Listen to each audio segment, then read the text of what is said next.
Hello everyone, and welcome to day 4 of our 150 Days Bug Bounty Training Challenge, Zero to Hunter series. Today, we're diving into an essential topic. What are HTTP headers? I'm excited to have you here because over the next few minutes, we'll explore what HTTP headers are, why they matter, and how understanding them can boost your bug bounty skills. Let's get started.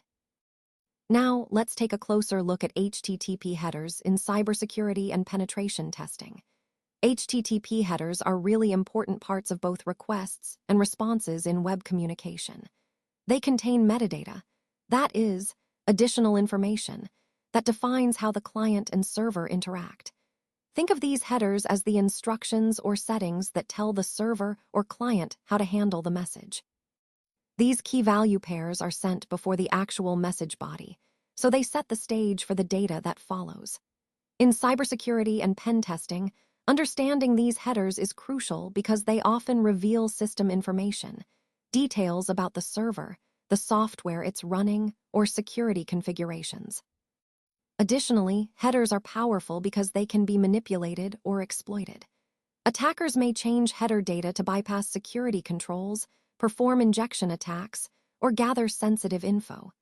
Recognizing this makes headers a double-edged sword, both an asset for security professionals and a potential vulnerability if misused. So, in our overall journey from zero to hunter, mastering how headers work helps you identify weaknesses and better defend or test web applications. Let's dive into what HTTP headers actually are. Essentially, they are a way for the client and server to pass extra information along with their requests and responses. Now, this information isn't part of the main content or body of the message, but it's crucial because it guides how the request or response should be handled.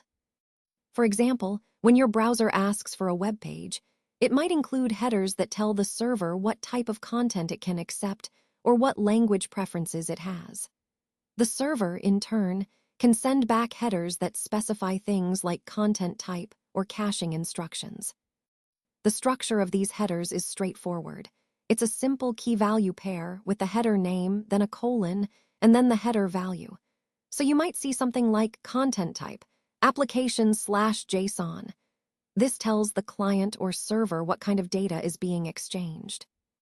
Understanding HTTP headers is fundamental because they define the rules and context for communication on the web. They help ensure that data is handled correctly and efficiently, which is a key part of web development and security. Throughout this series, keep in mind that headers are the behind-the-scenes instructions that keep the whole web ecosystem running smoothly. Let's take a closer look at the different types of HTTP headers. First, we have the general headers. These are applicable to both requests and responses, meaning they set the rules for how data is handled regardless of whether you're asking for something or receiving it. For example, cache control is a key header because it determines how browsers and caches store and reuse resources, which can significantly impact website performance.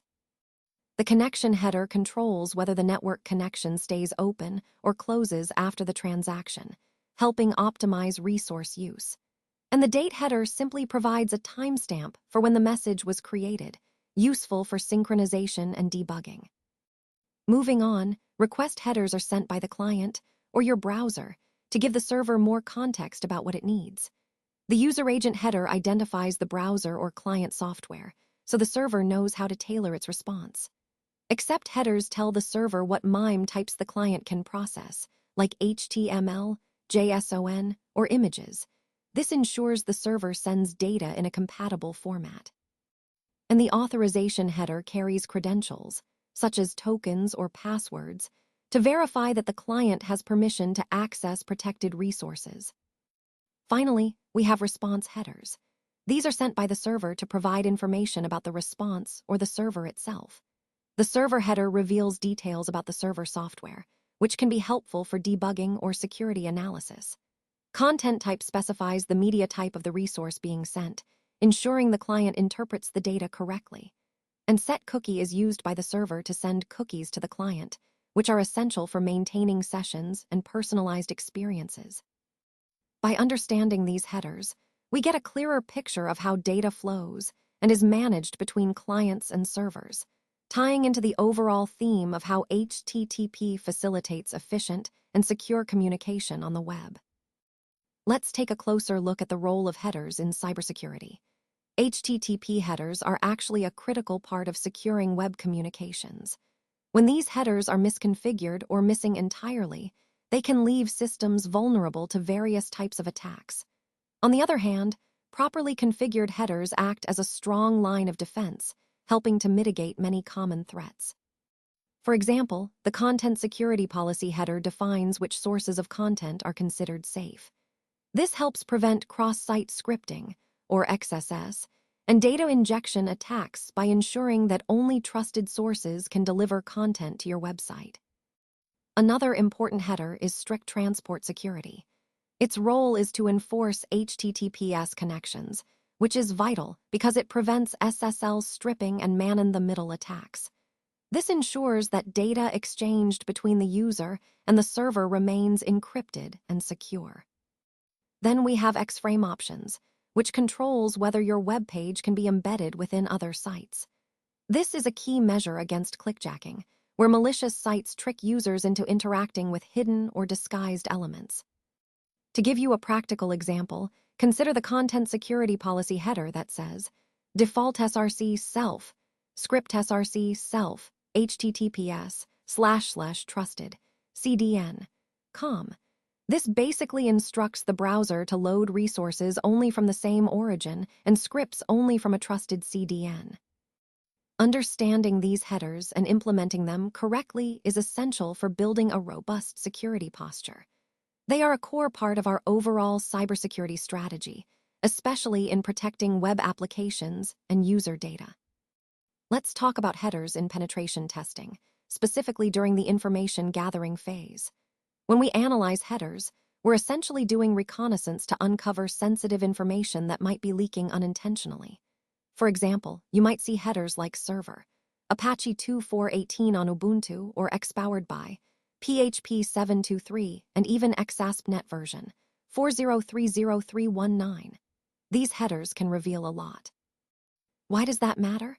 Well, revealing details about the server software and its versions can point us toward outdated software that might have known vulnerabilities. That's a potential entry point for exploitation, so it's crucial to identify these headers early on. To do this, penetration testers use various tools like curl, burp suite, nmap, and whatweb. For instance, with curl, you can fetch just the response headers by using the command curl I followed by the URL, like curl I http://example.com. This approach helps you quickly gather the headers without downloading the entire page content. Understanding these headers and what they reveal is a key part of the reconnaissance process. It helps us map out potential vulnerabilities and plan our next steps in testing. Remember, headers may seem like just technical details, but they often hold the clues we need to identify weaknesses in the system. In this slide, we're diving into authentication and session manipulation, which are critical areas to understand when assessing application security. Let's start with the authorization header. This header is often used to pass tokens, like JSON web tokens, to authenticate users. However, it can also be exploited. Attackers might inject or replay tokens to gain unauthorized access. For example, if a token is intercepted or reused, it could allow an attacker to impersonate a legitimate user. Next, we have the cookie header. Cookies store session tokens, but they can become a security vulnerability if not properly configured. If cookies lack the secure, HTTP only or same-site flags, they become more susceptible to hijacking or tampering. For instance, missing the secure flag means cookies could be transmitted over insecure connections, and without HTTP only, scripts can access them, increasing XSS risks. Similarly, without same-site, cookies might be sent in cross-site requests, leading to session fixation or theft. Now, regarding testing approaches, one effective method is to try removing or modifying the authorization header, like the bearer token, to see if the session still persists. If it does, that indicates a potential flaw. Also, checking whether the session remains active without the HTTP-only flag can reveal if session tokens are vulnerable to client-side theft.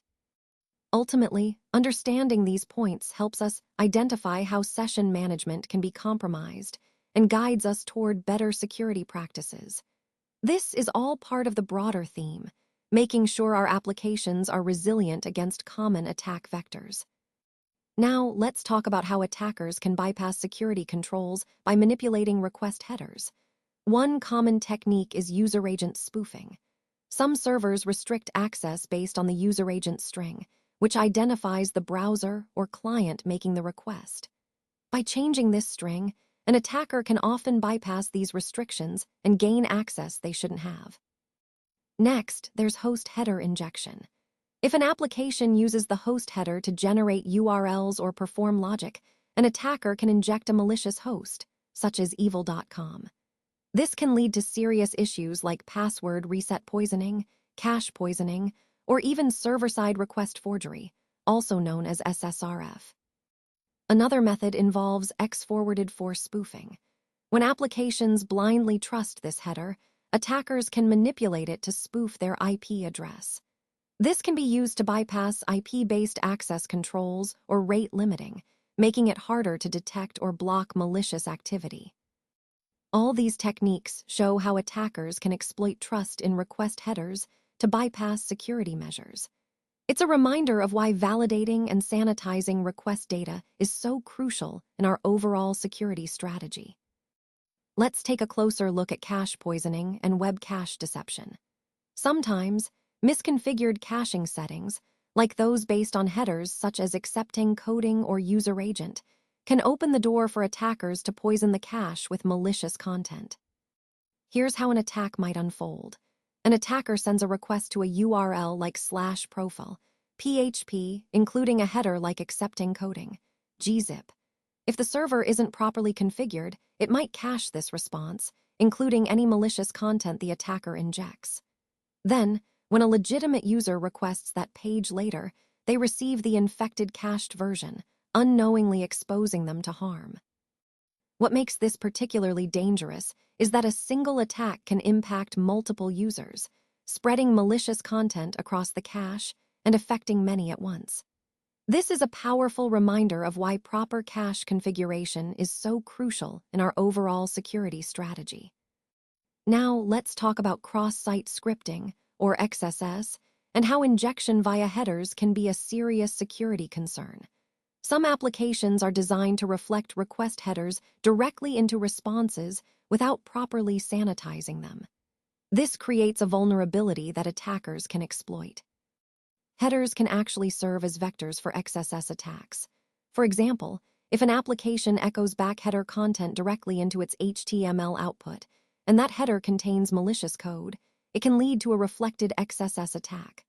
A common example is a referrer header, which might be set to something like JavaScript, alert 1. If the application reflects this directly without sanitization, it becomes a perfect avenue for an XSS attack. It's important to note that headers like user agent, X-forwarded host, or even custom headers can also be used for injection attacks if they're processed insecurely. This highlights the importance of always sanitizing and validating header content before reflecting it in responses. Proper handling of headers is crucial in preventing these types of vulnerabilities. Understanding these attack vectors helps us build more secure applications and protect users from malicious exploits. Now, let's talk about testing for missing security headers, which is a crucial part of web application penetration testing. Essentially, we're checking to see if important security headers are absent, because their absence can leave the application vulnerable to various attacks. There are several tools we can use for this purpose. For example, Burp Scanner offers automated testing, while Nmap NSE scripts can help identify security header issues during network scans. Websites like securityheaders.com provide quick checks, and command line tools like curl are also very handy for manual testing. Let me give you an example of how we might do this with curl. You can run a command like this, curl si followed by the URL, Then pipe the output through grep to look for headers such as strict transport security, content security policy, or X-frame options. If any of these headers are missing, it indicates a vulnerability that we need to address. Finding missing security headers isn't just about pointing out issues. It provides clear, actionable recommendations for improving the security posture of the web application. Addressing these gaps helps prevent potential attacks and strengthens overall security. Remember, in the broader context of penetration testing, checking for security headers is a straightforward yet powerful step toward identifying vulnerabilities and enhancing the resilience of web applications.